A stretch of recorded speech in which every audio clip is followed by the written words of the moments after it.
video, you can see new phone-based crypto mining application. So it was released since last year. So they are still in test net. So I'm new here in this application, so I already have 1.82 GEO. So since I installed it last 3 days, so click my wallet. So as you can see here, recent transaction. So this is my mining, so it is automatically transferred to your account.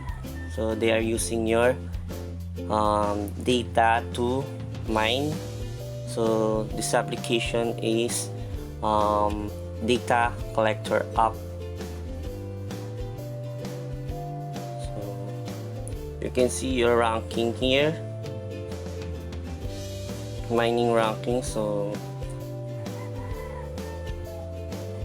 and you can see also your invitations.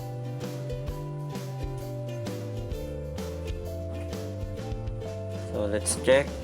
So this is your data collection, so from the past week. So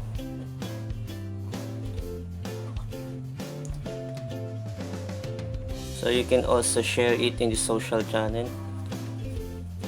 You can share it to your Twitter or Facebook, LinkedIn, Telegram, Medium, or any social media platform.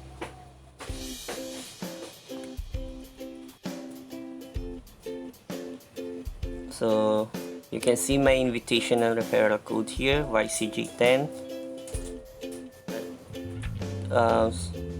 at YOMGRE.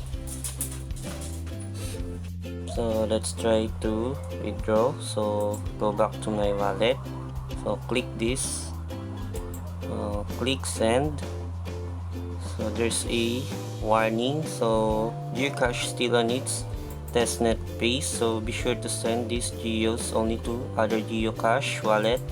So if you send your geos to external, they will be lost. Let's wait to be on the mainnet to do that. So it means that hindi pwedeng mag-send ng geo sa external wallet, just like Trust Wallet, Coinbase, or any wallet. Only on GeoCash wallet.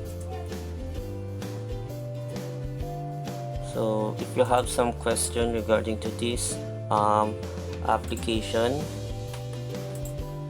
you can check their FAQ.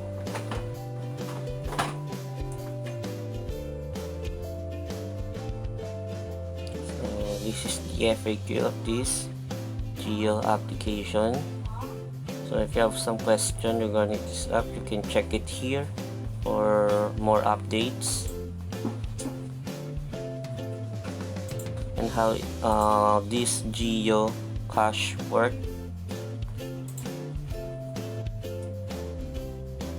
If you have some question regarding to this application, leave it in the comment section below, and I'll update you guys regarding sa withdrawal process and how this application be on the main net. So stay tuned and God bless. See you sa next video.